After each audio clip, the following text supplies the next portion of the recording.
Yusuke Saito is a manga character who committed unspeakable atrocities purely for his own enjoyment, all while being just a middle schooler. But what happens when the devil forgets who he once was? Back When You Called Us Devils is a manga following Yusuke Saito, a high school boy with amnesia who follows a journey of repentance that's different to anything I've ever read, offering the reader a chance to view the story from their own beliefs. In the first chapter, Yusuke reappears after vanishing for 6 months, and can't remember anything about his life and who he was. Readjusting to live in a new school, Yusuke develops a relationship with his new girlfriend and works part-time at some fast food joint. He lives a pretty normal life with nothing to show for his past besides some odd, faint, reoccurring dreams, which he decides to simply brush off as nothing. One day at work, he's noticed one of his coworkers bearing a terrible burn mark, and can't help but pity him. His coworker Shu explains that he was bullied by the boss of his class in middle school, being subjected to constant torture and extortion. The most disgusting thing Shu described was the fact that the kid laughed and enjoyed his pained expression as he poured boiling water all over his back, forcing Shu to believe in the idea that devils and monsters truly exist in this world. Yusuke only feels awful hearing this story until Shu tells him that the very devil who tormented him is the Yusuke Saito standing before him. Shu proceeds to beat the lights out of the amnesic Yusuke and lists his crimes against humanity, including the people he's tortured and even killed. Shu reminds him that even if he doesn't remember, the past will never forget him until the end of his life. They will continue to haunt him. Yusuke Saito was previously known as a devil, a being who could not be defied and someone who ruled over his peers in fear. However, not knowing of this past, we follow Yusuke as he continuously meets his old friends and victims, trying to dig up the mystery of who he is, or rather was. Through the visions he has and the help of his best friend Aizawa, Yusuke has to uncover what specifically happened during the 6 months he went missing before losing his memory, and it leads back to the traces of Akari Ichinose, one of the girls whom he serially raped and impregnated, and specifically had a fond interest in torturing. If you can't already tell, this manga is not for the weak of heart. Yusuke Saito is one of the most fascinating characters I've ever had the chance to read up on, but it's easy to discredit this series as a raw shock factor and disgusting mess of how far the author is willing to go. So if you're uncomfortable with that, definitely don't read it, and probably don't watch this either. But it's used to exaggerate Yusuke's past and how irredeemable of a person he is, and I actually think the author was holding back on how descriptive Yusuke's acts were. For the most part, we rarely see actual depictions of these crimes, instead hearing about the consequences instead. I think this is on purpose to emphasize the fact that we as an audience don't directly know Devil Yusuke's past and only know it through the retellings of his victims. This helps to explore one of the main focuses on the series and why I loved reading the entire manga, the duality of Yusuke Saito. I've only gone over chapter 1, so if you found it interesting at all, definitely go give it a read before coming back here, as I'm going to talk about a decent amount of spoilers and what the ending means to me. What does the term devil mean to you? In the manga, the term devil applies not only to Yusuke, but also to other characters, broadening its meaning to represent a general idea. For example, when Yusuke is living with Akari, the victim he spent the missing 6 months with, they come across her former tormentor that killed both of her parents. This man, similar to Yusuke, is also a devil, a being who, unlike humans, revels in the pleasure that comes from destroying others. This guy got out of jail for killing her parents and then proceeds to chase out the child of his crimes. He is the lowest of the lows, someone society or just everyone in general should not accept. And the term is expanded upon more following the introduction of Detective Yonemura, a person who on the outside follows the path of righteousness, but in reality lays birth to various crimes through his belief of justice. And yet, despite his inhumane acts and mimicking of those he worships, he cannot bring himself to be called a devil, because unlike them, he does his actions out of a twisted sense of perspective, not getting any enjoyment out of his crimes, but rather through the result they bring. Which is why he decided to be a cop, so he could stay close to the source of evil until he found a true villain, which he reached in Yusuke. Because he idolizes devils and views Yusuke as an existence above himself, he's merely stuck as an imposter of them. Unlike Yusuke and the murderer who both enjoy hurting others, the detective simply does his actions out of necessity. It's not his entire focus and being. Through the views of the victims, we get a better sense of evil and what Yusuke has done without graphically going into his actual activities. He describes his actions and lets them sit in our mind, constantly replaying the cries of his victims and the obvious trauma and PTSD that they've received.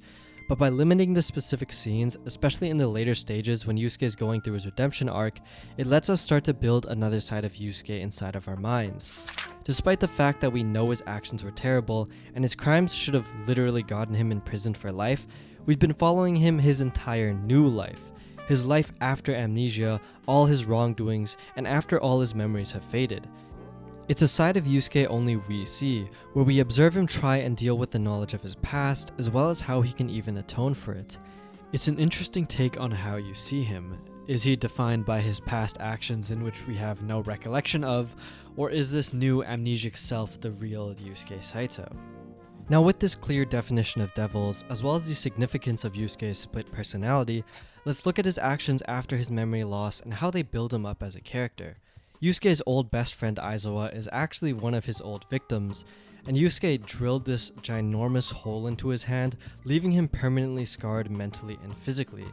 Aizawa needs Yusuke's old memories because he's the only person who knows where all their blackmail information is. The old gang, which Aizawa now runs, still torments and tortures people, and without that information, the victims might have an opportunity to fight back. This isn't only in Aizawa's own self-interest, as if they learn about Yusuke's amnesia, they might also target him as well in an act of revenge. This act is spoken true as two of Yusuke's past victims, a brother and sister, retaliate by attacking his mom.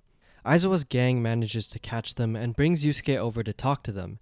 It's in this moment that we learn a little more specificity regarding Yusuke's past crimes, and let me warn you in advance, it's not great to hear or read about. In middle school, Yusuke assaulted the younger sister in front of her older brother and then proceeded to make the older brother try and finish before Yusuke did while watching, and of course made sure to get video evidence of the entire thing. It's disgusting to read, and it turns the gears in your head at the possibilities of whatever else Yusuke had done. This is the one niche scenario and specific scene that the author decides to give to us, and everything else regarding all his other victims are pretty much a blank slate, so you get to start thinking about what the f else could this kid have done. It's meant to portray Yusuke as a devil to further cement in your mind early on that he's an irredeemable piece of shit. A lot of it is less about the physical actions and more about the mental anguish he's inflicted onto his victims, which is quite evident in his acts against the siblings and the insane amount of PTSD and trauma they've received from him. To protect himself and his family, Yusuke has to show that he's still a devil, and puts on an act to prove to them that he's just as evil as he always was. Of course he's just acting, as the new Yusuke has no recollection of his past and lacks the desire to harm others, so he forcibly smashes the brother's toes in with a hammer and forces himself onto the girl. Fortunately, Aizawa stops Yusuke before he's made to go too far, and Yusuke retains his devil's mask, proving to the victims that they shouldn't go anywhere near him or his family.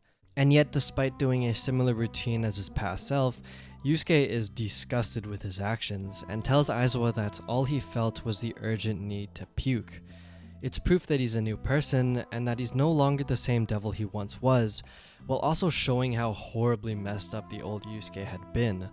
With the resurfacing of his past, Yusuke pushes away his new relationships, like his girlfriend Tamaki. It's a conflict he wishes to face alone, and something that leaves him uncomfortable living a normal high schooler life. It's interesting to see because he still can't recall the memories despite all the digging he's been doing and all the retellings people give him. It's clear through Yusuke's actions and how he behaves that he's not the same person he once was, and he's a completely new sprouted identity. For example, his current girlfriend Tamaki strips naked and asks him to violate her. One of the craziest moves by a side character in manga, but Yusuke can't bring himself to do it, and she explains how her boyfriend isn't a devil and a new person, a new being separate from his past self. When Yusuke talks to Shu again, Shu reminds him about the person he murdered, a boy named Sawamura who couldn't take the torture and committed suicide. Despite all the lives Yusuke's ruined, he's in pain because he can't remember doing any of these crimes, nor any of these people. It enrages Shu, who's been observing Yusuke for the past few months, because Shu's aware that Yusuke is a new person. He's no longer that devil, and despite this image in Shu's mind, regardless of how nice his current self is, he completely loathes Yusuke. Shu tells him to keep a lid on his old past and remain oblivious to it all. but it haunts Yusuke as he simply doesn't know how he wants to live anymore. If he were to follow what Shu said and leave everything behind, it's like he's the only one out of his various victims that proceeds to live a normal life, the only person who gets saved. It's a predicament in which he's forced to keep digging deeper to find out the true depths and depravity of what he's done so he can acknowledge and face his past. After Yusuke agrees to try and find his number one victim Akari and apologize to her with Tamaki, he discovers more about his memories, specifically during the 6 months he went missing. This occurred while Yusuke was still a devil and followed him ditching town after graduation, moving to another city and attempting to live a completely clean new life while hiding his past devil self. However, he can't bring himself to enjoy life like his other classmates. Simple things like conversations, playing sports, or just daily school life in general do nothing to appease him. It's all an insanely boring blur that feels like time is slowed down to each individual second. He is a person who craves the thrill, only excited and satisfied when he finally sees blood.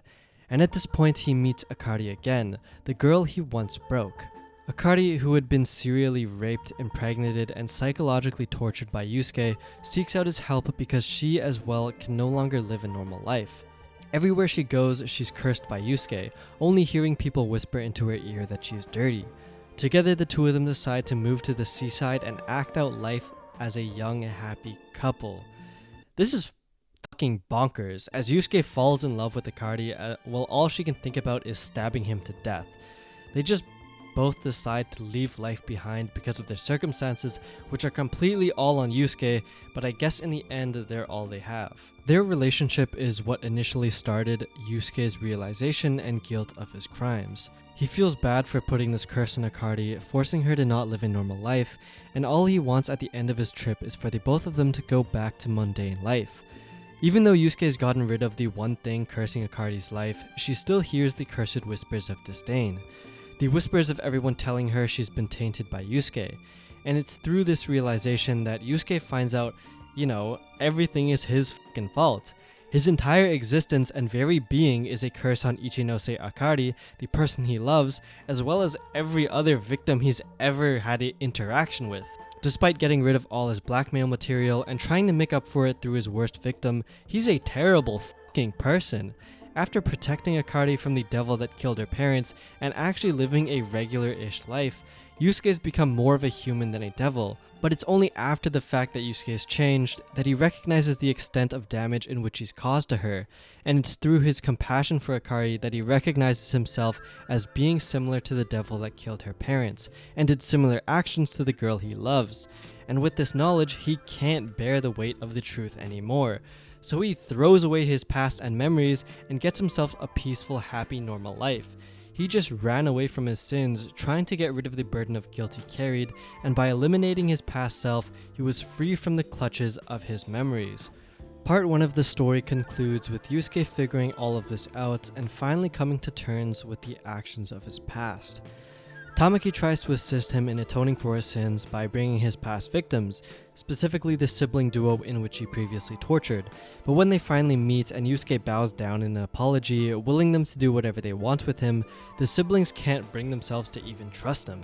In fact, they still believe he's the very devil who tormented them this whole time, and instead they start pleading with him to finally leave them alone. It is a twisted panel showcasing the victims begging the criminal for forgiveness, because the crimes Yusuke has done are so horrendous they can't be atoned for, and both the victims and perpetrator will have to carry the burden of their pasts. Realizing this, Yusuke opts to atone for his sins by committing a lover's suicide with Akari, once again running away from his consequences. Both of them having nowhere left to go in the world and no future in society awaiting them, their only option and choice really is to die. Before they can jump, however, Shu reaches the rooftop and tells Yusuke that he, as a victim, isn't suffering. In fact, Shu's greatest joy currently is in watching his former perpetrator Yusuke suffer in the weight of guilt. The guilt and pain that Akari drilled into Yusuke's body to agonize him have been burdening him since he learned of his past. So for him, the best punishment and the best way for him to face his past is to accept his sins and carry them on for the rest of his life. This is where part 1 of Back When You Called Us Devils ends, and it was a roller coaster of a beginning. It honestly felt more like a backstory setup for the second part, but it was still a read in which is so important and captivating that I didn't even know where the story was going to go. It pulled you in using stomach-churning scenarios and a mysterious aspect that keeps you questioning what's next. And in addition, I really enjoyed the art and thought it had this nice sketch style that was sort of realistic, that made the hair and eyes in particular really beautiful to look at. And for me, the manga is a series about repenting and retribution, and the way in which the story is set, Yusuke's atonement only really takes place in part 2 of the series. Part 1 is mostly about him revealing his past and weighing his choices in what he can do. But part 2 for me is where the manga really picked up thematically, somehow still maintaining a mysterious part to Yusuke's story, while tackling greater ideas behind devils and if someone can ever be forgiven.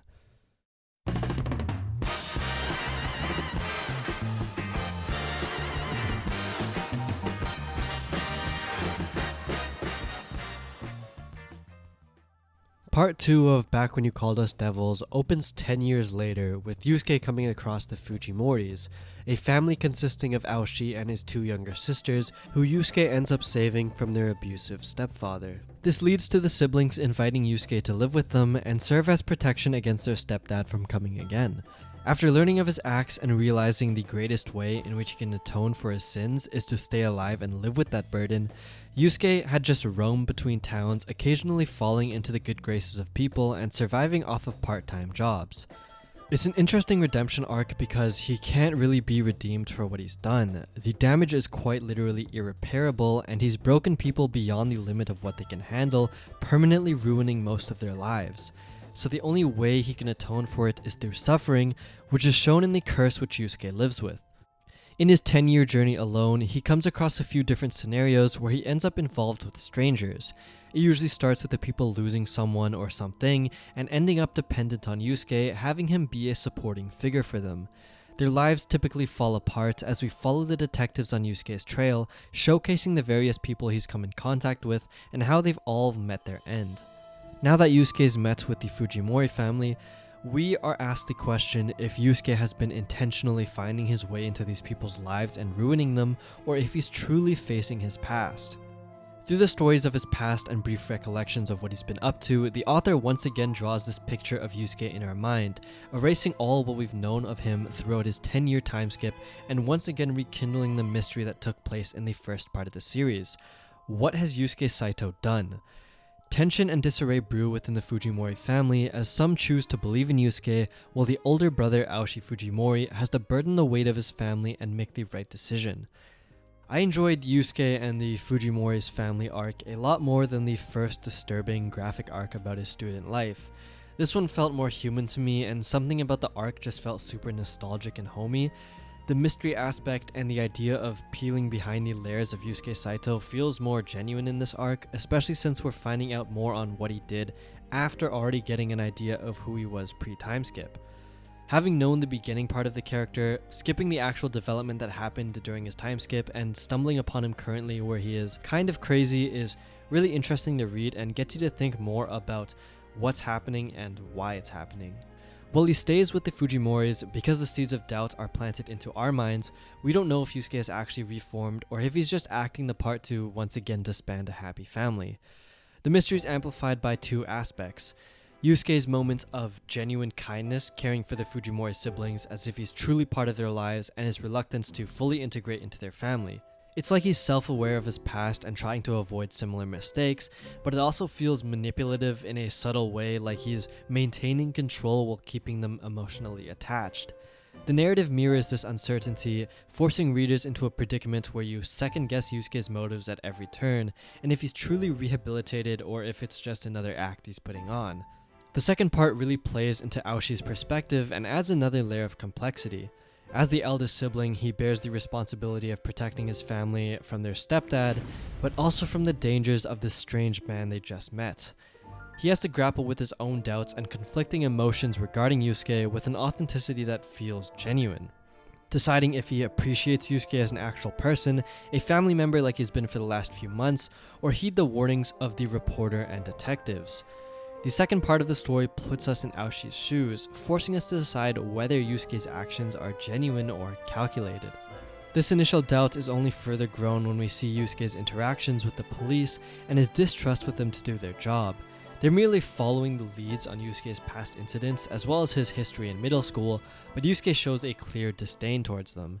To only add more insult to injury, there's a whole new segment of torture porn within the second part that to me felt super fucking unnecessary and crazy, but is supposed to paint the perpetrator as this mysterious bear figure that we can only really connect to Yusuke. The manga structure plays into this theme of doubt, withholding Yusuke's internal perspective and instead framing events through the eyes of Aoshi, the detectives, and Onda the reporter. By presenting multiple viewpoints, the story leaves us with conflicting impressions of Yusuke. To the Fujimori siblings, he's a caring figure who has shown nothing but kindness. To the detectives and reporters, he's a dangerous man capable of tearing apart another family. The absence of Yusuke's own voice in this section forces us to piece together his motives from these external perspectives, mirroring the uncertainty experienced by the characters around him.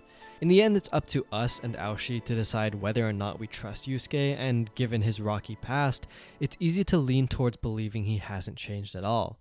It's only after we get more insight into Yusuke's current life and views, as well as the time he spent wandering, that we get a better picture of who he is as a person now. For me, the conclusion wasn't too hard to discern, but rather how it got to that point was what I was interested in. One of the highlighted backstories is the time he meets a couple who recently lost their pet dog, and Yusuke, who was trying to protect their dog from a small gang, gets beaten up and saved by the couple. Because the dog lost its life and the wife can't completely cope with that fact, they end up taking in Yusuke and treating him as a new family member. And despite everything seeming fine and dandy, Yusuke ends up ruining their lives. Not on purpose and not on the basis in which Yusuke is purposely trying to cause others to ruin like he previously was. He is simply cursed with his past and will always be a devil, a being who brings destruction to those around him. While he lives with the couple, they start getting twisted perceptions on Yusuke, and the wife starts treating him like a replacement for their old dog, which is really creepy. It's weird because Yusuke can't reject their need for him to stay. It's not like they're forcing him to, but he's willingly being there, acting like a dog for them. It's due to his excessive need for approval and wishing to be of use to anybody. Probably due to the fact that his self-esteem is so low because of his past, and he wishes to be of help in any way he can. So he's stuck living a terrible life and being treated horribly by the husband out of jealousy. Despite him succumbing to the couple's wills and acting out in their best interest, his very existence causes the destruction of their relationship, and many others who we spent time with bear similar fates. What's more interesting about this is that from the very start of part 2, we aren't aware of this backstory. All we know is that Yusuke spent time with these random people, and eventually they all suffered because of him. In the beginning of this redemption arc, it's meant to plant seeds that Yusuke is willingly doing this, harboring ill intent towards people for no purpose, almost proving that he's back to his old self. But it's not that he's reverted to a devil, but instead that the devil still haunts him. Even if he tries to help someone and pretend to be respectable, his past sins will never disappear. No matter how many years he spends burdening the weight of his sins, or how many good deeds he does to counteract them, his past will always catch up to him. Every single person he's stained through his own blood will never ever forgive him, and he isn't allowed to live in the delusion that he can be the only one saved out of all of them. He isn't supposed to live a good life, and he isn't supposed to be granted the satisfaction of living in the good grace of others. But this is only in the perspective of Yusuke and his victims, those who scream and rage at him, who only wish death upon him, and those who only knew Devil Yusuke. Which is why it's so important to recognize the fact that Yusuke can be identified as two people, Devil Yusuke and the newer Amnesia Yusuke. Both of them are him, yet both of them are opposite ends of a spectrum, representing evil and an attempt to retribute said evil. Amnesia Yusuke is so fascinating as a person because he's defined by the atrocities of his past, which he's also completely disconnected from. His presence brings suffering to others, yet it's still better than if he were to revert back to his old self. It's a tragic irony of an existence where he just suffers and suffers for actions which he feels he didn't do but knows he did. He's not just some heartless crazy person that laughs at the torment of others anymore, and he has to struggle with the consequences of living with his past. Because of Yusuke's internal strife, where he believes everywhere he goes he brings a curse with him, he puts up barriers between him and the Fujimoris. The whole situation's just unfortunate circumstances, but from when he first saved the girl in the abandoned school and when he was taken in by the couple, Yusuke was not at fault for the death of those around him, yet his presence subtly influenced and changed their mindscapes, pushing them over the edge to commit terrible acts. Yusuke's reluctance to join the Fujimori family is evident and a clear showing of him not wanting to repeat the same problems. However, once he's already in deep enough, he realizes the only way he can be distant from them is to become a villain, to try and start tension within the family and make them start doubting him, forcing them to make a move against him. This is why there's so much uncertainty early on in part 2, because we still don't understand Yusuke's reasoning and intent. And while I really enjoyed the detective aspect of the story and finding out the truth behind everything, I felt like it was kind of weak overall as a mystery plot. Because I don't think it's supposed to be a super hard mystery story. It's not like the point is to try and be something you have to uncover. You don't think about the mystery aspect, you think about the overall ideas and lens that the author decides to force you to see through. It gets you thinking about stuff and the morality of everything in general. I had to sit on the manga after reading it and let it just simmer in my mind for like a week before starting to write this because there was so much going on. I love the mangaka's ideas and general perception of morality and repentance. The fact that people have different perspectives on the perpetrator and the various facets of identity that lie on the criminal to represent how human they are. It's a great idea and raises some awesome questions of sentencing and purpose. However, the series is made to make it so Yusuke is an irredeemable person, but he's still cursed to chase after that forgiveness and strive to be a better person atoning for his devil self. There's one section in particular that can be considered the epilogue in which the story looks back at a time 5 years in the past where Yusuke was still alone. He was going around beating up the people who had the same look as his past self, those he considered devils, while living on the streets and making it through part-time jobs. In a brief interaction with a random woman, Yusuke starts tackling his atonement in a different way. She tells him that by fighting those around him and continually falling deeper into the selfish idea of righting his wrongs, Yusuke would eventually regress to his old devil self. This is because Yusuke's actions are rooted in selfishness and unresolved guilt, rather than genuine growth or understanding. Instead of trying to face his past self, he's been making himself feel better by stomping on those who were similar to him. He was avoiding the deeper internal work of truly confronting his own flaws and taking responsibility for his past actions. His so-called atonement was less about making amends and more about alleviating his own guilt, which only maintained his destructive tendencies. This mindset trapped him in a cycle of violence and self-loathing, making it impossible for him to break free from his identity as a devil.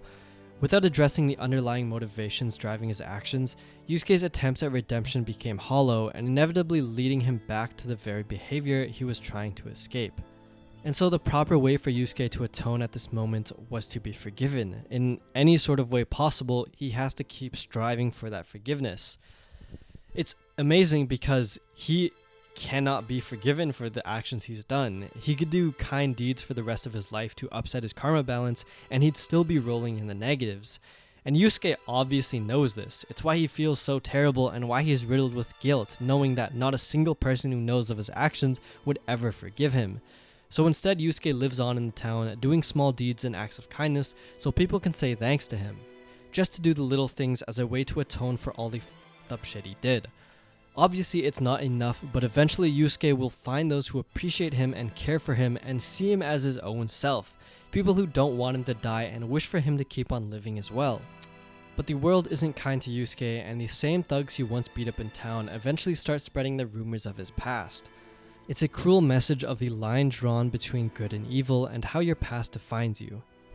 Yusuke, who lived peacefully with only the town's best interests in his heart for a year, is still ridiculed and harassed for staying there, with everyone wishing for him to leave. Even those who he once held closely and treated only the best couldn't see the person in front of them, and only the person he once was. A question is asked in the manga: who really is the devil in the end? The person begging for forgiveness with their troubling past, or those who give them no option for forgiveness in this world? The town Yusuke was in kept cornering him to prevent him from reforming or improving, wishing for him to prove to them that he was the criminal he used to be, to justify their actions and prove that he was in fact the devil and was just acting all along. Being able to accept and help criminals reform would help reduce second offenses and victims as well, making the world more stable and peaceful. but the problem is that it's not an option in which victims can accept. To witness someone who's put you through a life's worth of emotional or physical pain be completely free and unburdened just for the sake of a more right society is not tolerable, which is completely valid, especially if you're the direct victim of said cause. The world wishes for devils to stay as devils, even if they haven't been a devil for a long time, simply for the sake of convenience. I just love how widely perspective the series is and how it takes into account the different personas in which Yusuke is built from by the various characters. The victims who have suffered from his actions all view him as this incorrigible human, a being that is so twisted they just want him out of their lives. But there are also people who are thankful for Yusuke's existence, for bringing purpose into their world. Those who only saw the good in Yusuke, his smile, and the time in which he actually shined brightly. Him being alive was able to save a small handful of people, and those who live for that, those who are alive because of Yusuke Saito, respect and appreciate his existence. The series ends in an open-ended question, asking how you view Yusuke Saito. In your complete own individual answer, how you view him as a person. If he was a human, a devil, someone who deserved to die, or someone who needed to keep on living. I love how specific the series can be with the way it draws its connections and how everyone involved in Yusuke's lives views him differently. It's also nice because it doesn't tell you how to feel about Yusuke. It paints him as a villain but also shows him at his best with respectable virtues and a being completely alien to his devil self. It tries to show that there's no black and white view of people and actions may or may not define someone's being. To all his victims, he is and will remain the devil, but to those he saved and those he gave purpose to, he is a human, someone that helped him through their lives and deserves their respect.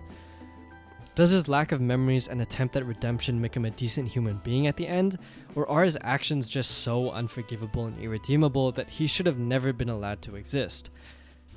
I don't know, and that's up to you to decide, and in the end, it's the reader who picks Yusuke Saito's fate.